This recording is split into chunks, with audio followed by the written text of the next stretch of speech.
Hello, everyone, and welcome to the SBIR STTR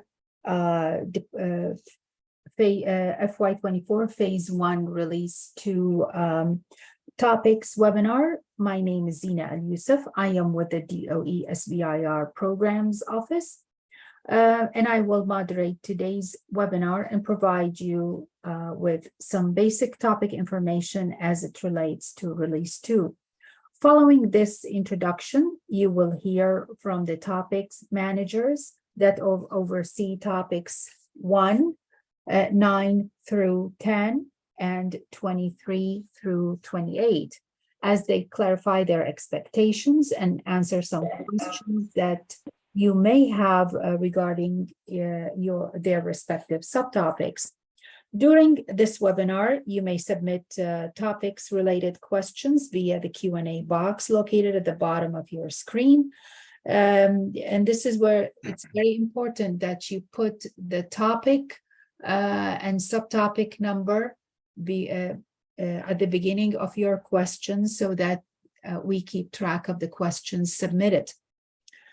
Please keep that in mind, and we will group and present the questions to the topic managers following each topic presentation.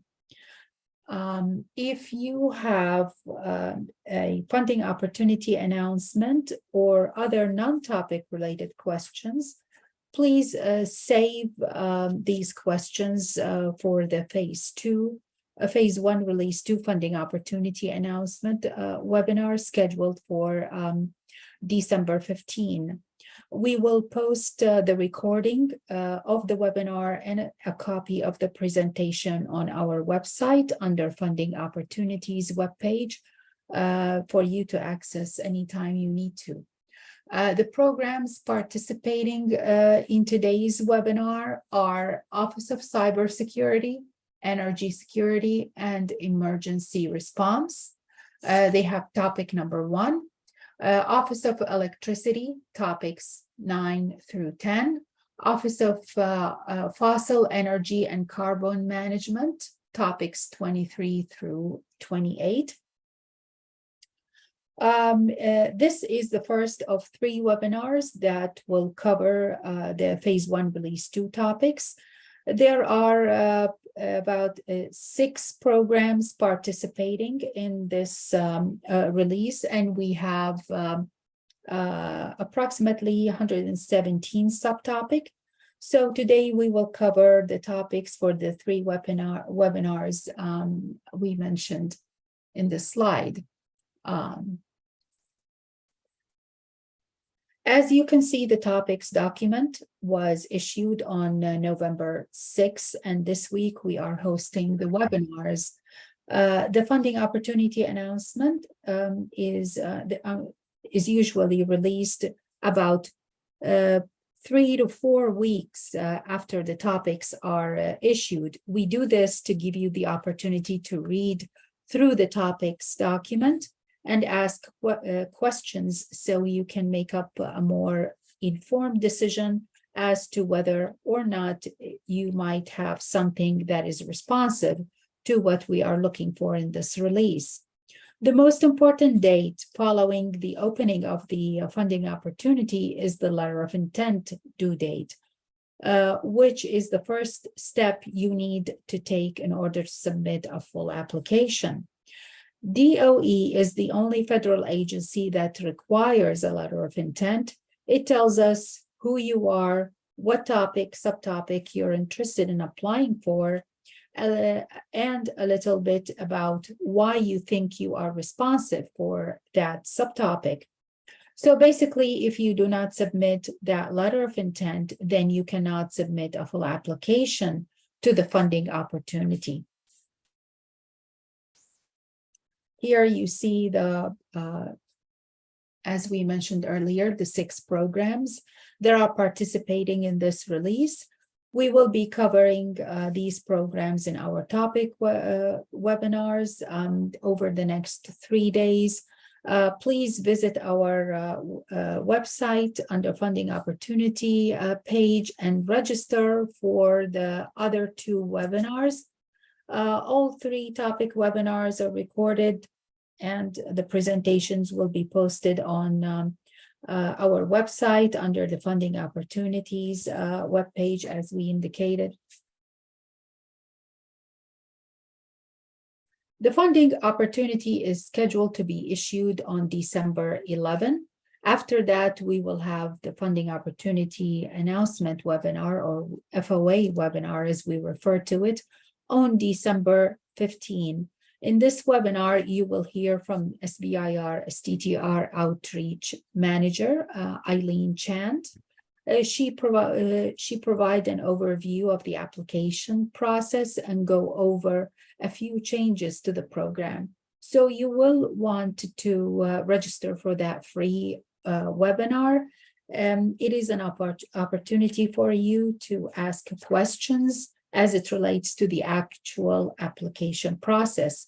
However, today we are going to discuss the topics in just a little more insight than what is provided in the topic document.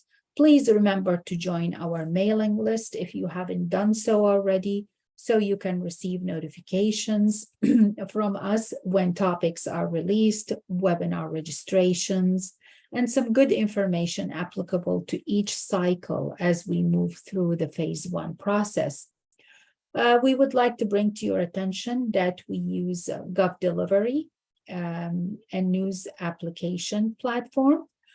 Please contact your IT group to allow you to receive these emails.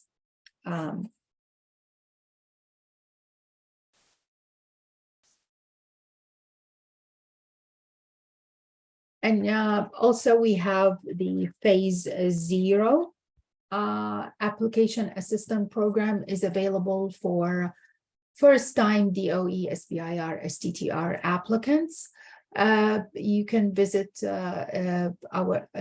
this link or go to our website and click on the link, and that will take you to the Dawnbreaker phase 0 website to determine your eligibility to apply to phase 0. Just to give you a clear picture about our topics here, they are created by DOE program managers and define important technology breakthrough needed in R&D areas that support the DOE mission. The topics are written in a way that support the topic managers in their role in their office. Many of these topics are related to the topics they are sponsoring in one of their universities or national labs. When you go through the topics document, you will see that the topics are arranged by program office and organized alphabetically and numerically, and that is the way we are going to refer to them. What we ask you to do first is to read the topics, subtopics, and reference information that is provided to get a little more context as to what the topic managers are looking for. When you do get in touch with the topic managers, it is for clarification purposes. We are not asking them to tell you whether or not it is a fit for what they are looking for. In other words, the feedback they give you is just to help you determine whether or not your innovation would fit what they are looking for. At the end, the decision to apply is yours, regardless of what you might hear from the topic managers. The decision is yours. So what's a topic look like? Here's an example for you. We always have a topic header that is the blue bar you see below the topic title and above the description. And it gives you important information like if the topic accept STTR, yes or no, and the maximum award amount for that topic. Not all topics have the same information. They vary by program and by topic as well. So please pay attention to such information. The general topic description explain what the topic is about and maybe some context on where it falls within the mission of the program. Below that, you see the subtopic that describe specific opportunities in which proposals are requested. You will notice that a good number of the topics have other subtopic. Under this subtopic, you can submit proposals that fall within the general topic description, but do not fit with any of the other subtopics. After each subtopic, there is question-contact, then the name and email address of the point of contact that you can reach out to with your questions. Please note that every SBIR or a CTR application must include the topic and subtopic to which you are applying for. That's just a brief overview, and now we will start with the first topic in today's webinar, and it is energy systems cybersecurity. Joseph? Thank you. Can you hear me? Yes, go ahead, please. All right. Thank you so much. So my name is Joseph Deiger. I am the program manager for SBIR. We have one topic area and one subtopic area, which is cybersecurity for electric vehicle charging infrastructure. I really only have 3 key points that I'd like to convey to everyone today, 2 of which are discussed in the document. However, Jessica Perry, the portfolio manager, has asked me to reiterate these and then discuss 1 more in addition to that's included in the document. First, we are looking for commercial use solutions. So all of our proposed solutions must be for commercial use, and this can be intended for dual use, including military use. Secondly, we are looking for a wide variety of solutions. So we are accepting solutions that are both hardware-based and software-based.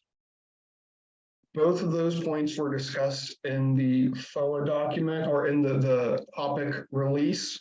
However, this third point is not. And it is that the solutions do not need to be NEVI compliant.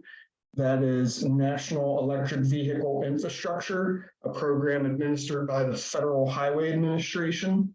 So I'll repeat, any solutions to our subtopic area do not need to be NEVI compliant. If you have any additional questions related to this subtopic area, I would welcome any emails, and I will work with Jessica Perry, the portfolio manager, to get you back timely responses with the information that you've requested. Thank you. Thank you. Let me check the Q&A box. Okay, I don't see any questions. I guess we can proceed to the next topic. Okay, thank you. Thank you very much.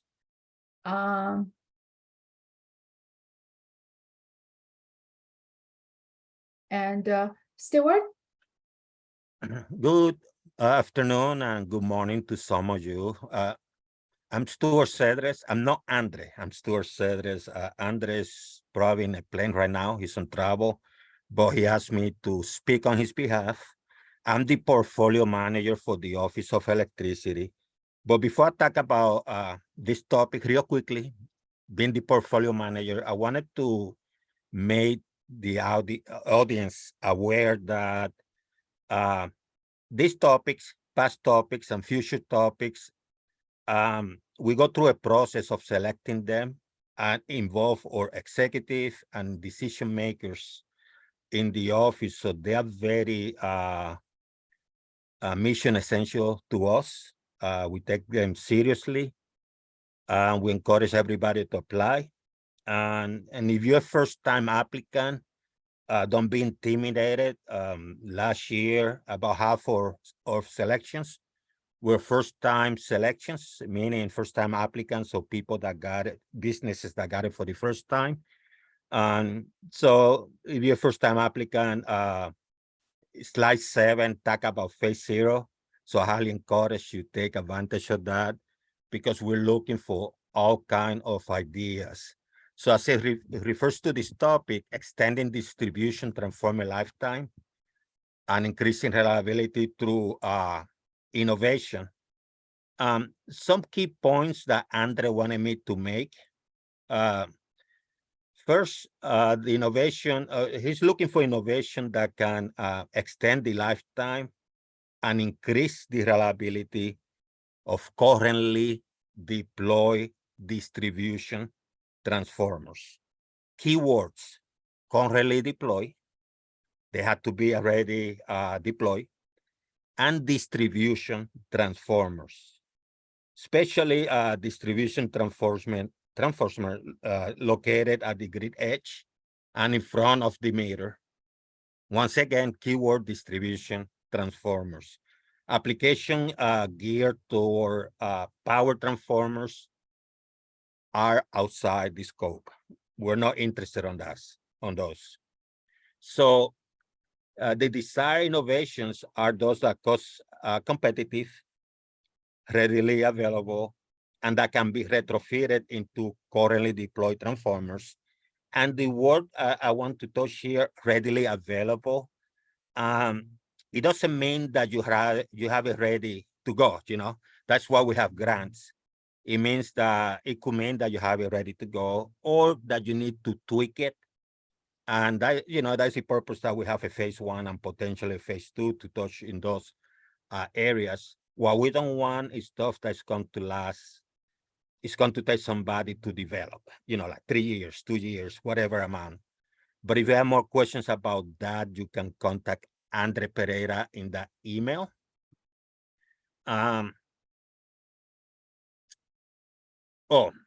The desired technology solutions, they can be implemented into currently deployed distribution transformers. We're not interested in innovations only applicable to new designs. So please focus on the ones already there. We're not looking for a new design of a new distribution transformer, anything like that. And finally, distribution will be demonstrated quantitatively.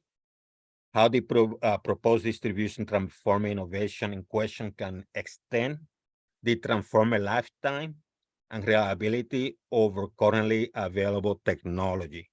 Now, one thing I wanted to mention, your innovators. So increasing the lifetime of something doesn't mean changing something necessarily. It could mean that, but not necessarily. You know, for example, using me as an example, if a doctor can predict that I have something, that can increase my lifetime because, you know, it can be fixed.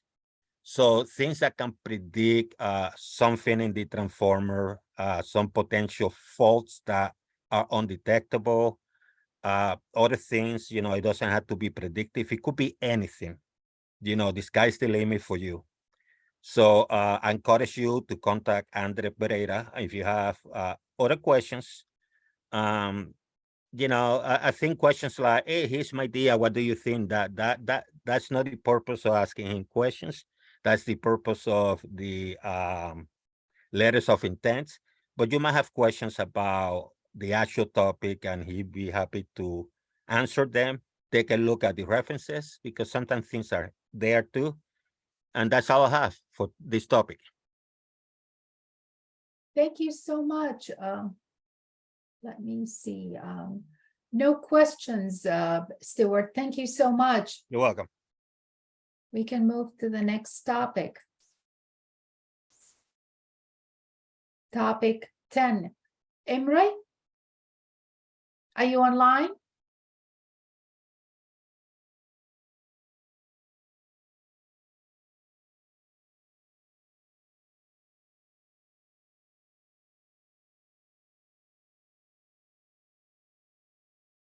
Emre? Imre, I don't see Imre in the list of panelists. Okay, so this one, my advice for this particular one is to contact him directly. He's been putting topics for SBIR for years, and they tend to have a level of technicality, and he's a subject matter expert, not just in the United States, but internationally. So, and he does have a history of selecting good topics and good technologies, but they tend to be outside my scope and my ability as it relates to my technical area expertise. So that's all I have to say. Please feel free to contact him, and he will answer any questions. Thank you, Stuart. Thank you so much. We'll move to the next topic. Topic 23, and we'll start with Michael. Michael, are you online? Hi, yep. Good afternoon. Go ahead. My name's Michael Stanton. I'm a project manager on the CO2 removal and conversion team at NETL. So starting off our topic 23, carbon capture, conversion, and storage. I'll be in charge of subtopic A, which is synthetic aggregates production via carbon conversion. So really the goal for this topic is the production of synthetic aggregates from anthropogenic CO2 sources, whether that be from power or industrial flue gases or direct air capture. But one important note is that in addition to the production, we also need to identify a specific end use for the synthetic aggregates. And there were a number of different options listed in the topic list. Now, regarding some key metrics that we're looking for, really we are preferably looking for technologies that demonstrate a greater than 25% greenhouse gas reduction as compared to incumbent methods. But if these aren't up to that level at this point, then they need to be at least at 10% greenhouse gas reduction compared to incumbent methods. Then really finally, the technologies need to be capable of adding value at scale and meeting in-use performance metrics. So those are the key highlights really for this topic, and we can answer any other questions. There is it's just 23. Our proposal, this it looks like for the other subtopic. So yes, there is for 23C. No. Yes, well, I think that's better directed to C maybe. Yeah, I don't see any questions for 23A. Let me see. Okay, there is a question, but I don't know what. If you are capturing carbon as a solid, can you apply to other category?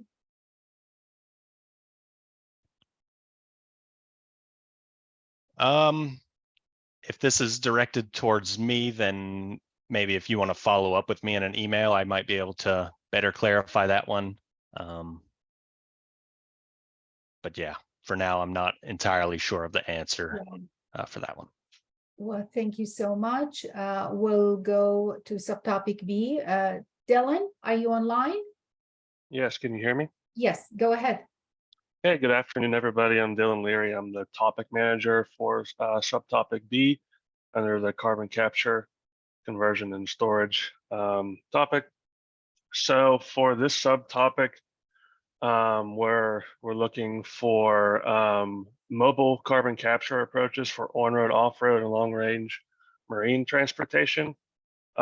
These technologies should encompass CO2 capture and some type of CO2 offtake, whether that is as a converted product or just pure CO2, which is stored on board.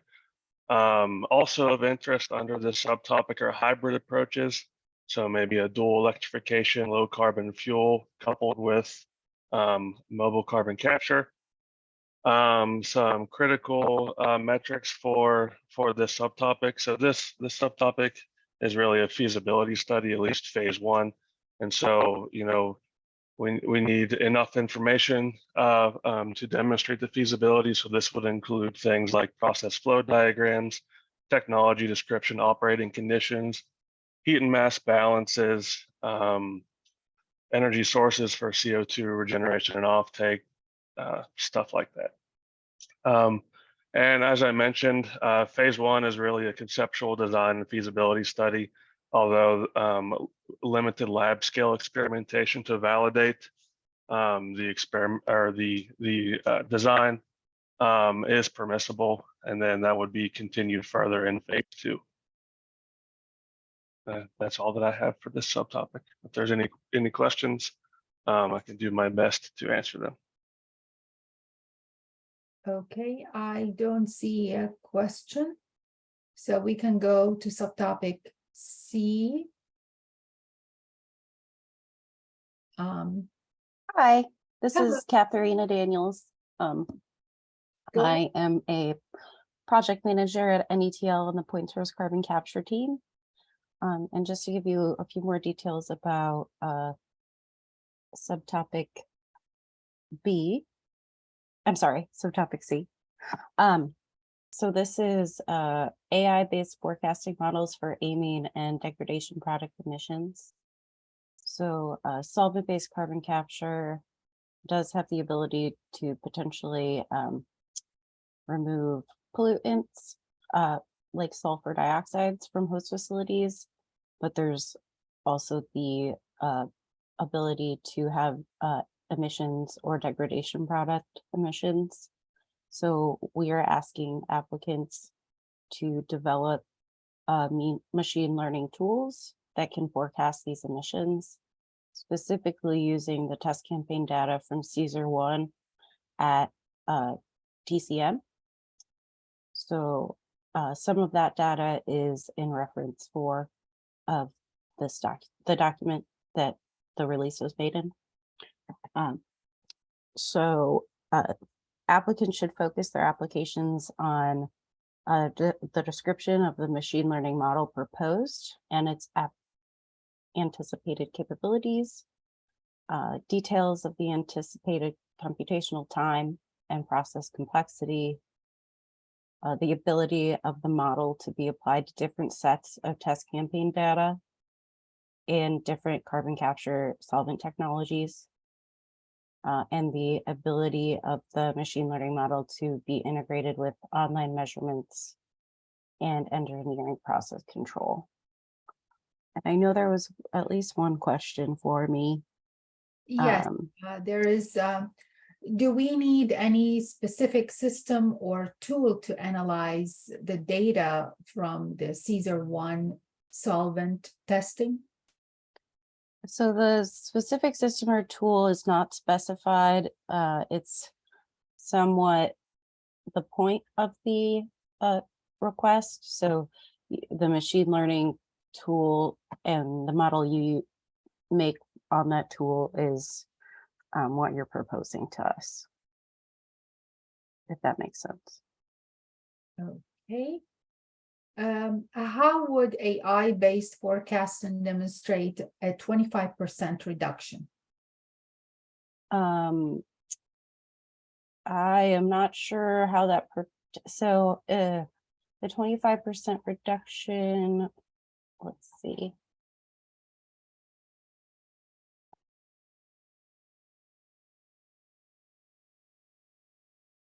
I think that might be specific to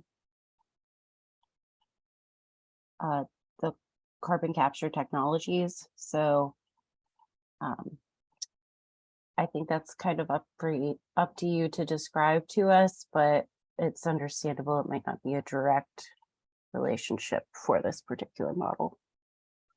Okay. And And I think somebody asked when the letter of intent is due, which I believe they're all the same due date. the letter of intent is due, the due date is posted on our website, and I can just read it, that it is. Just 1 second.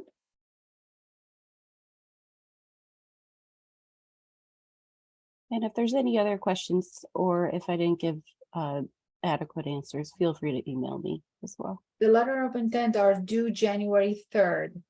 So 2024. I don't see any other questions. Okay. So sorry, LOI, you can, oh, sorry, there is another question. It didn't specifically say the topic area, but you can get the Caesar testing data.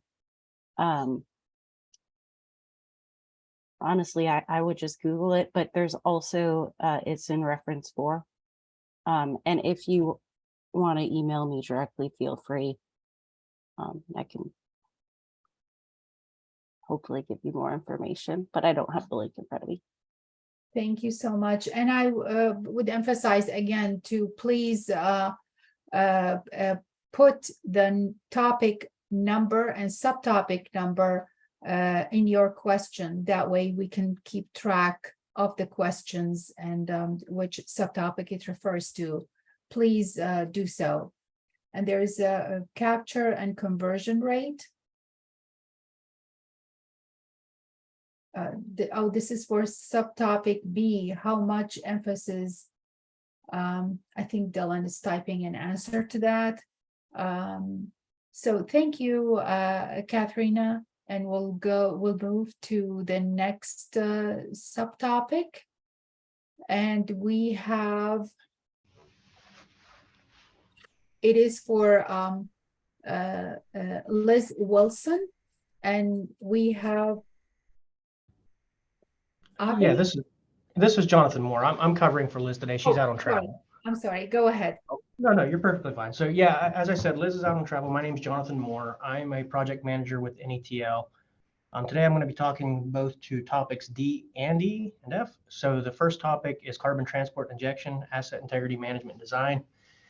I'm sure as you've all read in the solicitation, the main objective of this particular topical area is to develop a software program that mainly supports commercial end users in the selection and design, material selection for CO2 transport and storage systems. So really what that means is looking at material compatibility, the typical issues that are encountered in these environments. So material failure due to, say, impurity dropout.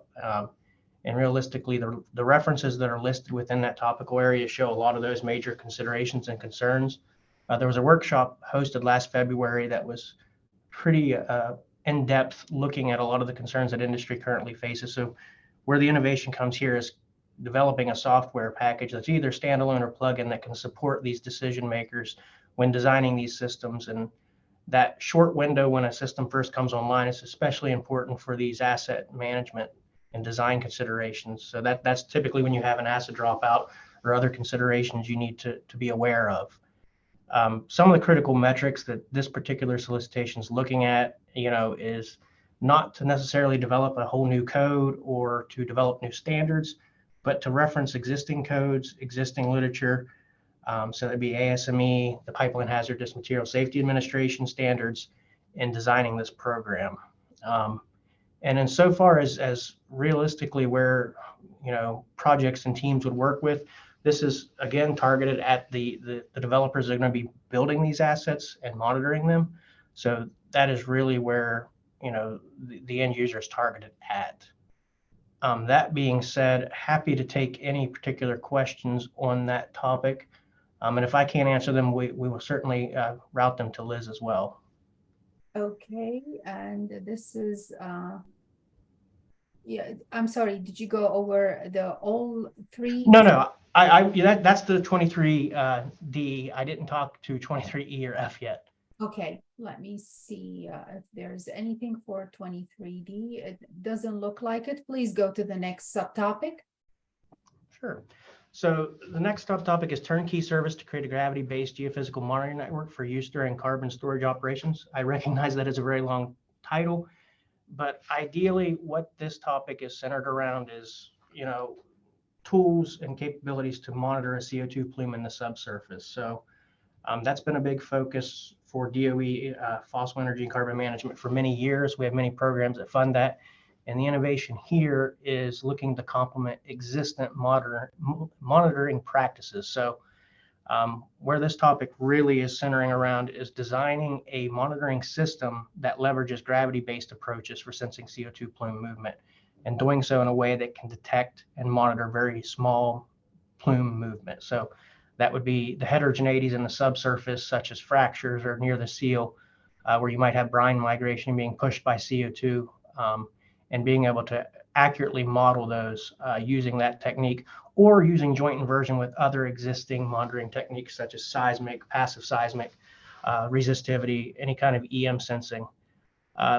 Along with that, some of the critical metrics to this design, are making that system such that it is cost effective, because we want this to be something that can be implemented, able to monitor an entire storage complex. So I know that's kind of a large area in some instances. If you've looked at the carbon safe programs or some of the independent entities that are currently injecting CO2. And at the end of it, as well as with other monitoring techniques that we have for these CO2 injection scenarios, we want it to be non-disruptive. So we want it to be in the background of people that live near or work near or adjacent to these complexes. So that's part of it as well. And that's part of the innovation with this, is being able to detect that small plume movement in a non-invasive, cost-effective way. That being said, one of the other considerations that is iterated in the topic, but I want to reiterate here now, is that this should be something that complements existing systems, but acts in a way that leverages that small mass density difference in the subsurface to be able to display where that plume is moving. And as far as phase 1 versus phase 2, where this is looking, phase 1 would be a kind of a paper concept study and design of this. A phase 2 would be looking at partnering with an organization or an analog site to actually do a field demonstration of this monitoring network and design. That being said, I mentioned gravity sensors, gravity meters, but with that being said, this can be used in complement to other currently used or validated monitoring technologies. So by all means, it can be complemented by those. That being said, I think that's all I had for that topic. Happy to take any questions. I don't see anything for subtopic E, so we can go to subtopic F.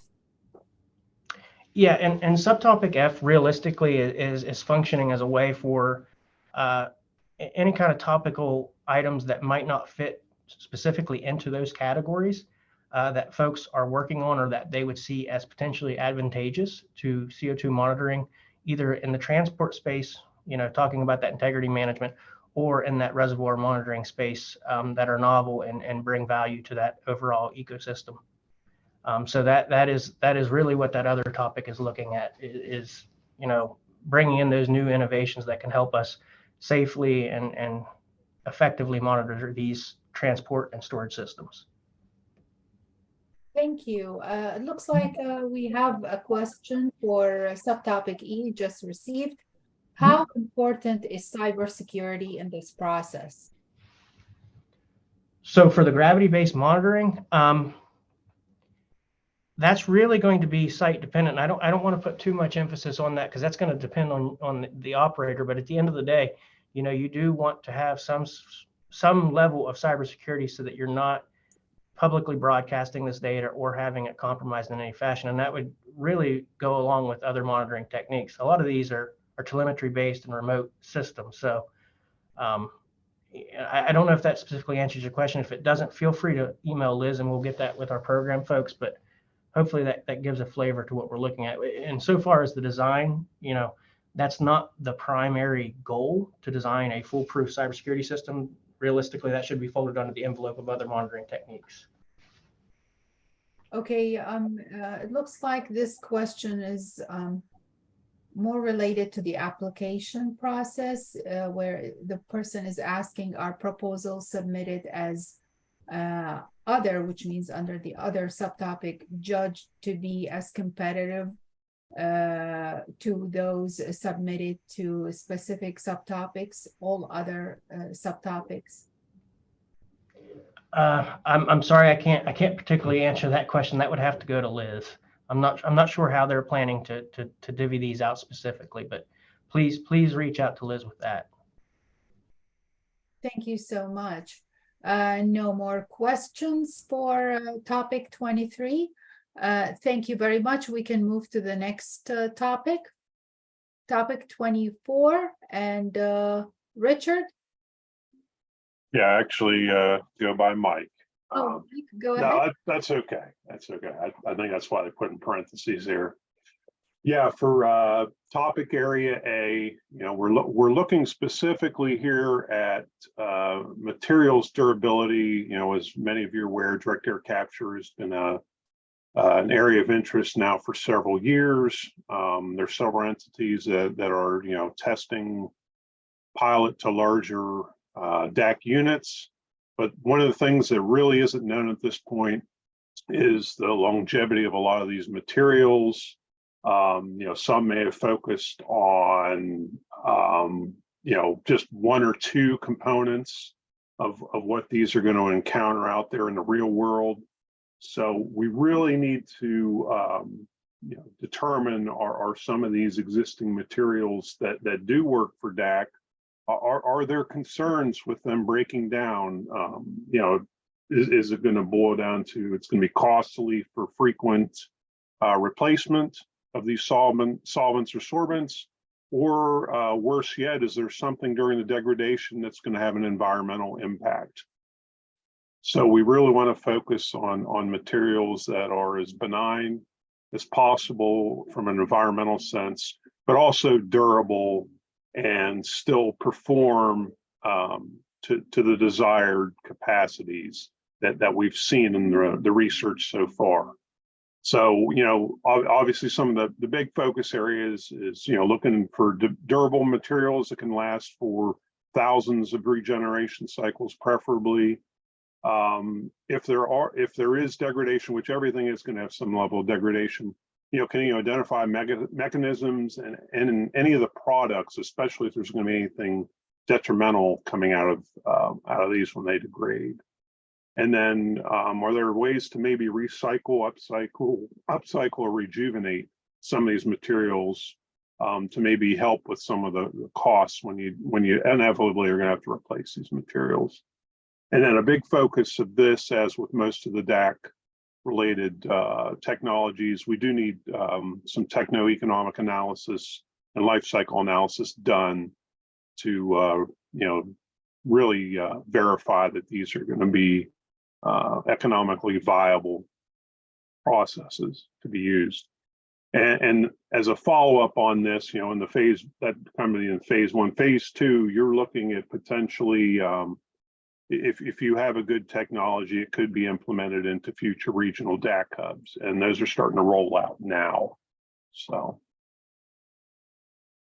any questions on this topic? Okay. I would like to remind people again to include the topic and subtopic with your questions, please. Yes, there is one question. Yeah, it looks like that's to see.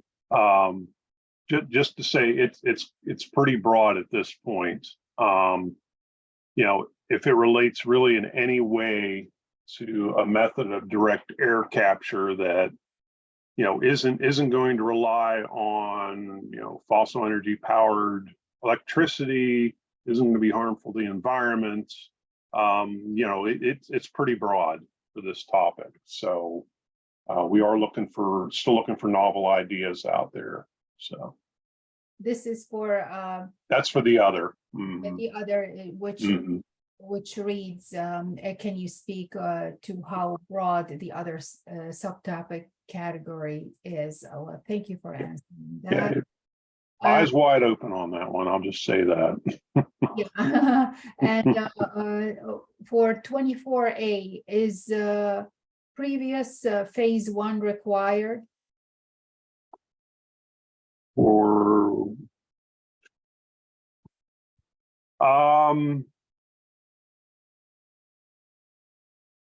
I'd have to see what's being proposed there. I'm not sure, actually. It depends on what's being proposed here to see how far along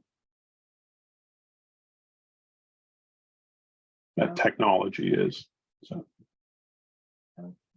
my inclination is I would say yes at this point, but I would have to see what it is they're proposing. If we propose a brand new idea for 24A, is it allowed? It's the caveat there is it's got to be something that's shown that it can do direct air capture. This isn't just taking a brand new material. You have to have some proof that it has demonstrated DAC capability. Thank you so much. And I don't see any more questions for topic 24. We'll move to the next topic. Thank you, Mike. Mm-hmm. Okay, and this topic is something that probably isn't as familiar to a lot of folks out there with the enhanced rock weathering. Again, there's a lot of testing that's been done out here. The big things here are, again, quantifying how much CO2 you're actually removing, and are there any other side impacts here? Kind of going back to like the DAC are there things that are actually going to be harmful to the environment in this process? But again, the big thing here is there really aren't a lot of methods that have been demonstrated to do long-term monitoring of how much. Well, first of all, are you really removing CO2? Secondly, how much are you removing? And then thirdly, is it staying sequestered, captured? So again, want to focus on the topics specifically listed. If you can come up with some modeling, that's also something that would be of interest here to do some predictive performance capabilities of this technology. But the big thing here, again, going back, is quantifying the CO2 removal. Again, whatever's proposed here, there will need to be a TEA and LCA done, because again, we do want to focus on areas, topics that will be viable and economical for implementing, hopefully to a higher level in future. Thank you again. Thank you, Mike. We'll go to the next topic, topic 25. John? Hello, can you hear me? Yes, I can hear you.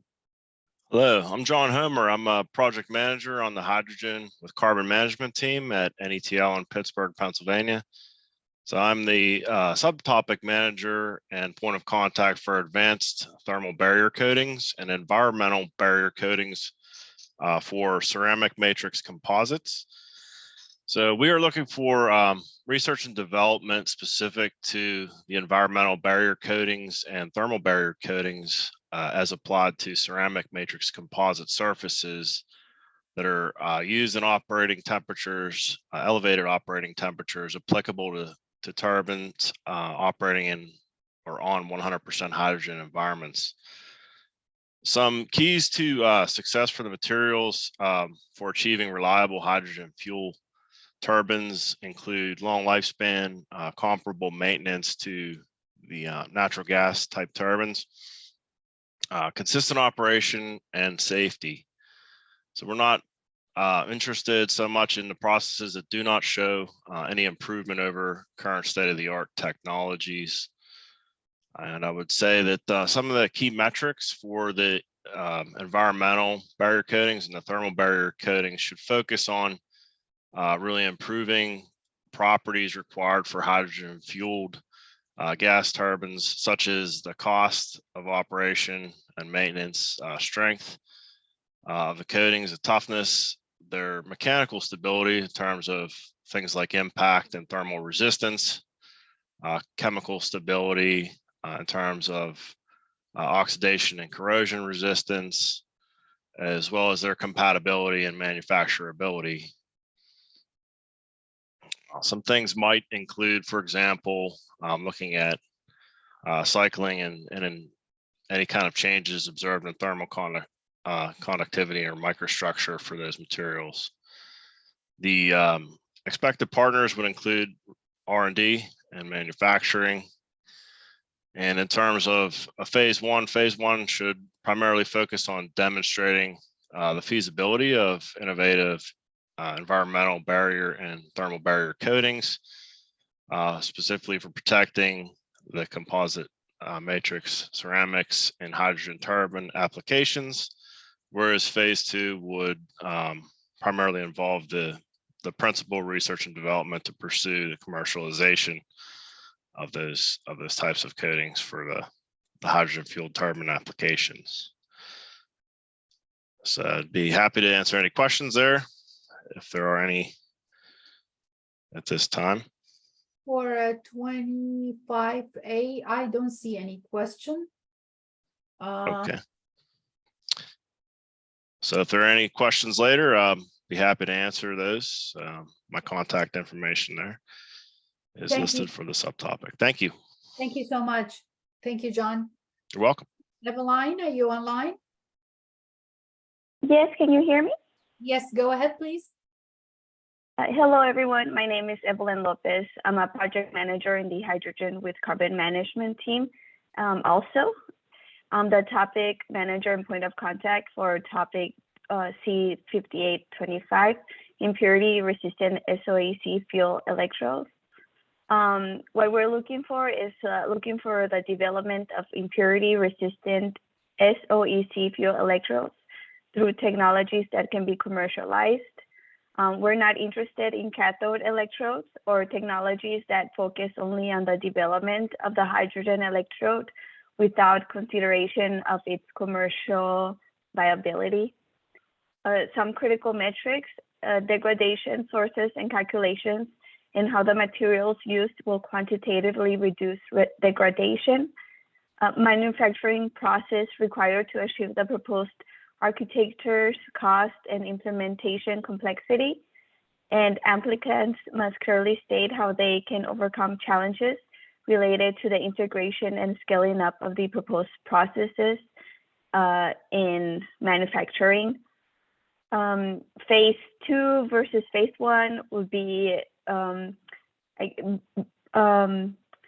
more of like a demonstration versus just the initial study. I can try to answer any questions now, or I'm also very responsive by the email shown in the presentation. Thank you, Evelyn. I don't see any questions. I guess we can move to the other subtopic, which is C. Richard? Yeah, can you hear me? Yes, go ahead. Okay, so C is just really a catch-all. I think the key portion to remember in C is the overall topic language.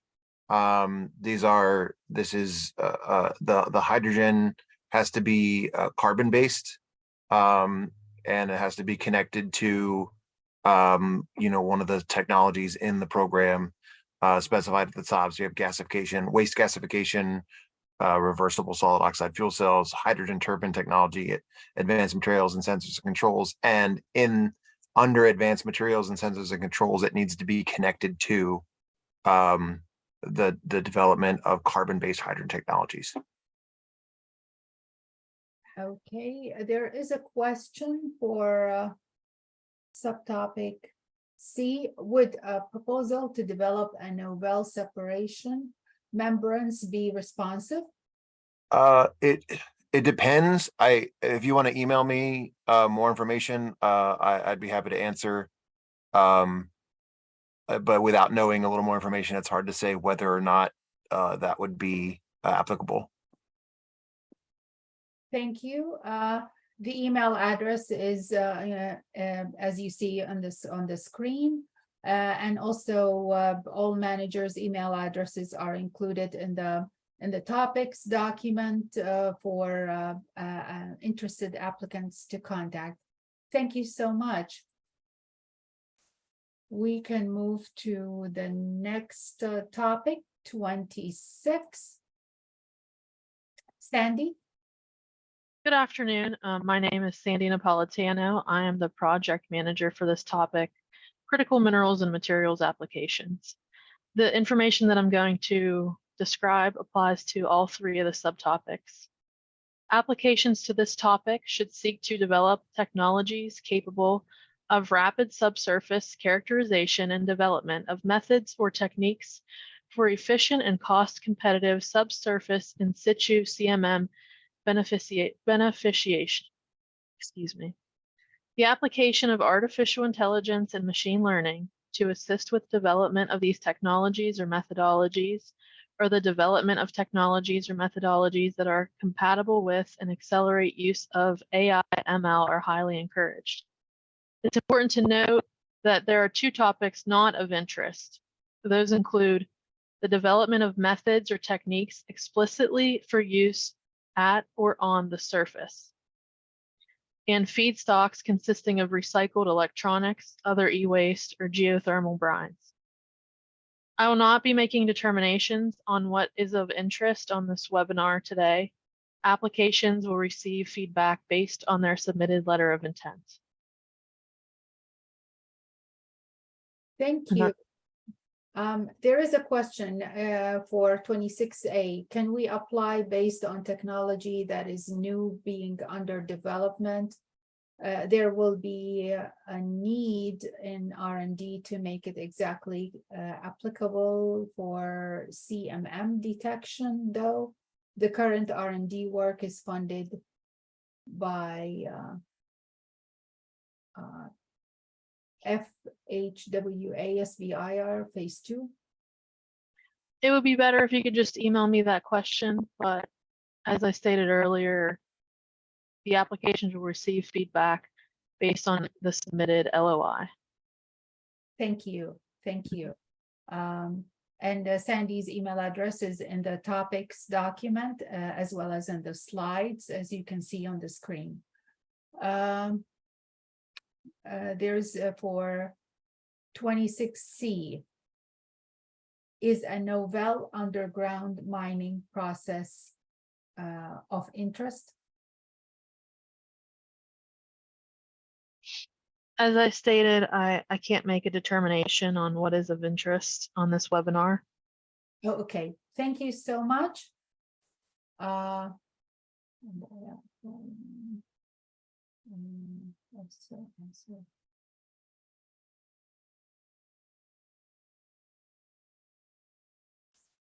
Okay, question just came up. Would a subsurface technology be able to determine the distribution of a Lex variant and thus the effectiveness of the sweep VM scope?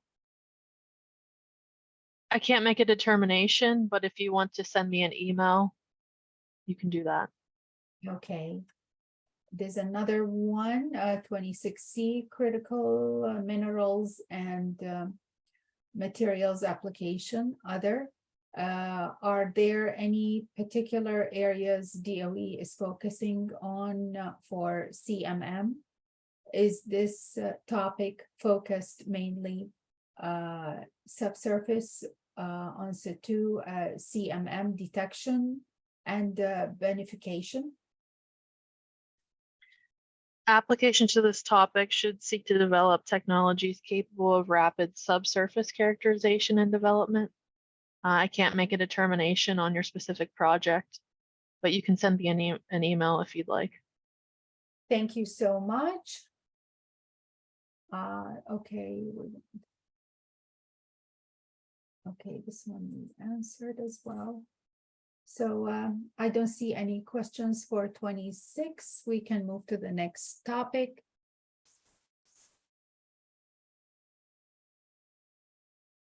Yes, hello, this is Christian. Can you hear me? Yes, I can hear you. Go ahead. All right, great. Hello, Christian Robinson. I'm a project manager on the minerals sustainability team, and I'm over this topic area here. Just some brief background: the carbon ore processing program supports the R&D for commercialization for a wide range of cold wrap projects. Products ranging from high value, low volume, all the way up down through the high volume, low value products.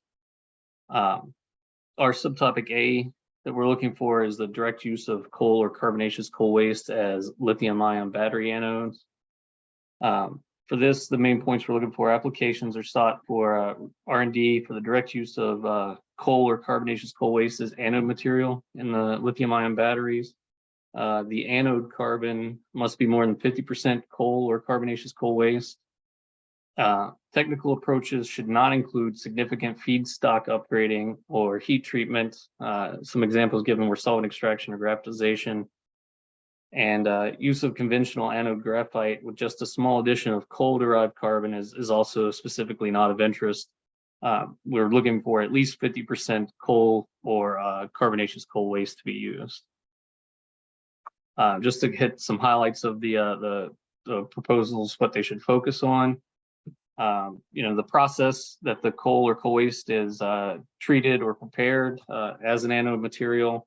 You want to describe your testing plan and how you're going to determine the properties required for commercialization, basically how the material will compare to conventional anode material. You want to show that the technology is economically feasible. If possible, look to use off-the-shelf commercial processing technology. Proposal should also outline a preliminary economic analysis and life cycle analysis, which would be completed during the phase 1. And lastly, address any environmental safety and health concerns. And then we also have the other subtopic, which is just the catch-all for anything under the general carbon ore processing program. And I see there was one question about the heat treatments, and just to reiterate, it does say mild cleaning or mild heat treatments are acceptable, but approaches should not include significant feedstock upgrading. And we're looking basically to keep the carbon in the form that it is. We're not looking to significantly change that from the feedstock. So again, I can't address that explicitly, but as we've stated before, you're encouraged to submit a letter of intent that can garner you some feedback, and it's also required if you want to be eligible to submit an application later anyway. So it gets two purposes there. There's another question that just came up for 27A. Can you explain further on why this excludes heat treatment, like gravitation? I'd have to get with the technology manager for a full explanation. It's my understanding we're looking to kind of exclude those energy or time chemical intensive properties or processes. Basically, we're looking for something that doesn't take a lot of prep work to get the coal into the anode material. Okay. And did you answer also 27B? Is hydrogen production or hydrogen-based chemical production included here? I wouldn't think so, but again, if you want to submit a letter of intent, you could get a full answer there. But I mean, this is the carbon ore processing program, so. Thank you so much. That is it for topic 27. We'll move to the last topic in today's webinar, and that is topic 28. Eric, are you online?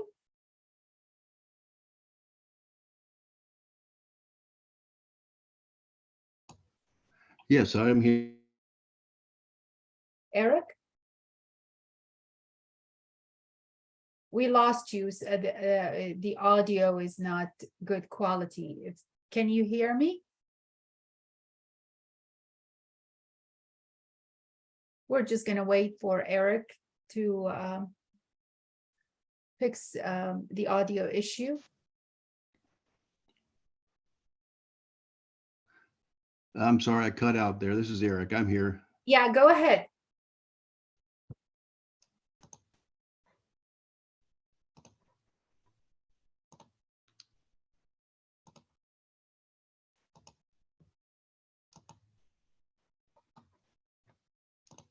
Eric? Yeah, I'm sorry. I'm here. I got disconnected, so I'm back in. Oh, Can you hear okay. me? Yes, we can Yeah. hear you. Can you see I the apologize. slides? Yes, I can see the slides. I'm cutting Okay. in and out. Oh, we lost the audio again.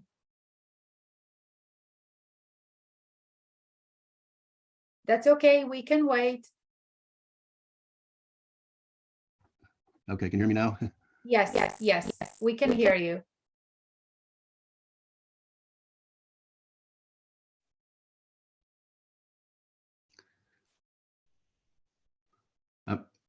Can you hear me now? Yes, I can hear Okay. you. Can you hear me? I can hear you. I'm cutting in and out, so I apologize. If I cut out again, I'll just like to say up front, if anybody has any questions, they can certainly email those to me. So the first subtopic we have is a proof of concept approaches for advanced characterization tools for assessing natural gas and thermal energy co-production potential. So what we're interested in here is advancing research, building on state-of-the-art.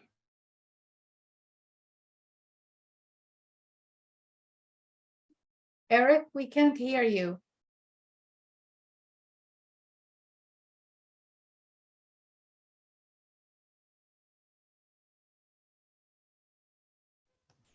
Eric? I'm still here. Yeah. I can hear you now. Okay, I think I'm just going to be just cutting in and out here. I have no idea what's going on with my connection. No problem. Yeah, so I don't know where it cut out and where it didn't where it came We back heard on. you just saying proof of concept approaches, and then that's when it got cut off. Okay, I think this is just going to be in and out here, but so proof of concept approaches, subtopic A, for advanced characterization tools for assessing natural gas and thermal energy co-production potential. And what we're interested in here is building on the state of the art for developing reservoir characterization tools. Specifically, we're interested in characterization tools or sensors, if you will, modeling simulation tools, and wellbore integrity tools involving all elements of the casing. This is a wide open topic. We purposely wrote it that way because this is our first foray into this particular area. And subsequent phases of this may include, conducting both laboratory and field validation testing. And there are a number of references in the document I would point you to that are conforming references. So that's it for A. Okay. Why don't you just go through all the three subtopics and then we'll take questions.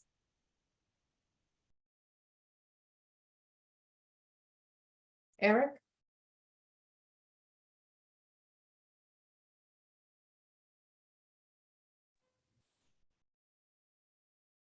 Eric, can you hear me? I can hear you. Can you hear me? Yeah. Sorry about that. I was saying, just go ahead and present the three subtopics, then we'll take questions. Yeah, okay.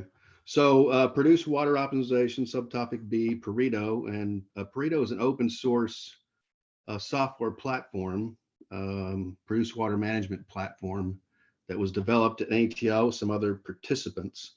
And what we're looking for here is to accelerate the adoption of Pareto as a commercial tool to enhance the management of produced water. Again, this is a pretty wide open topic, but specific to Pareto. because this is our first. Okay, we lost you.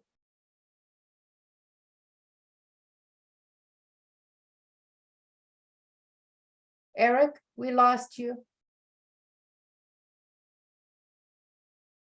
Can you hear me?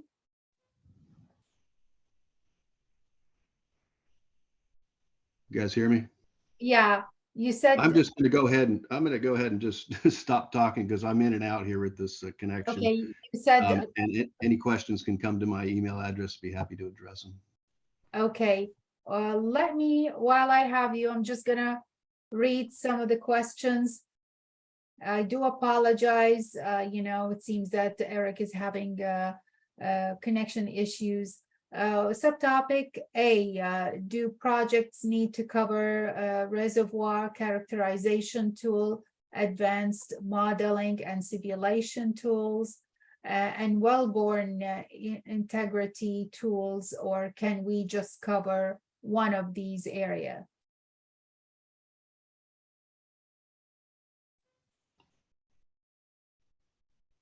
Okay, can any of the three, I believe, if I heard the question correctly.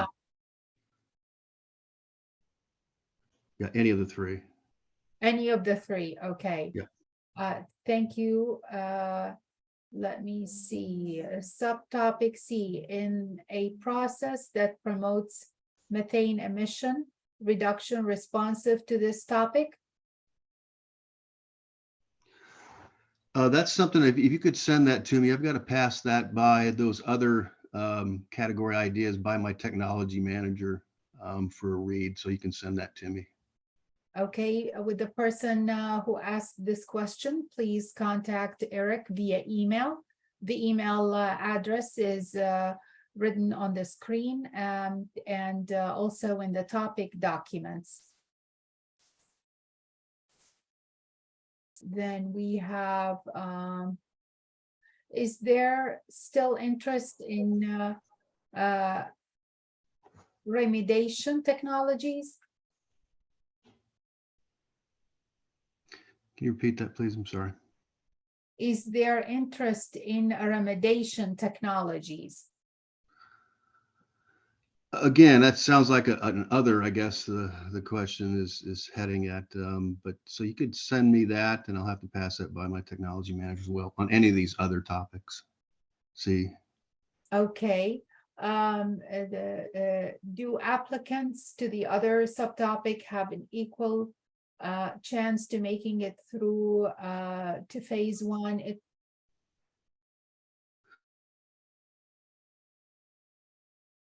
Again, we answered a similar question before, submit a letter of intent and go through the process. What is DOE application to phase one acceptance rate? Again, we don't know. We're here to answer questions that are related to the technical content. This question looks like related more to the application process.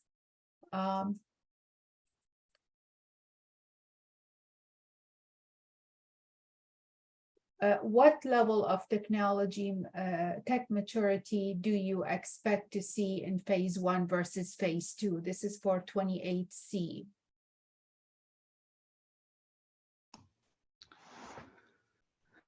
Well, I mean, the subsequent phases are going to try to move it closer to commercialization. We haven't assigned technology readiness levels to these two topics, or the outcome of a phase one into a phase two.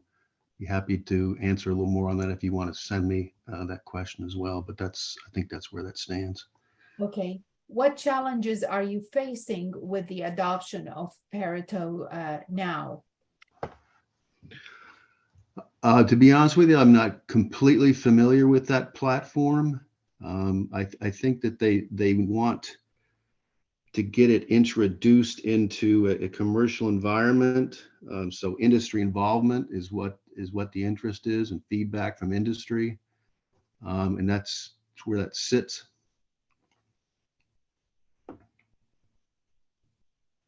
Thank you so much. I don't see any further questions for topic 28. Thank you, Eric. And for everyone who did not hear the answer to their question for topic 28, we do apologize about that. Technical issues with connectivity, and please, as Eric indicated, reach to him via email. The email is on the screen, and it's also in the topics document.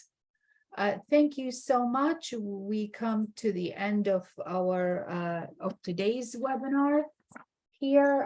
As we mentioned that at the beginning of this webinar, we will post the slides and the recording of the webinar on SBIR website under Funding Opportunities webpage. Here you have our contact information. Please feel free to reach out directly to Carl Hebron, who is the operation manager in our office.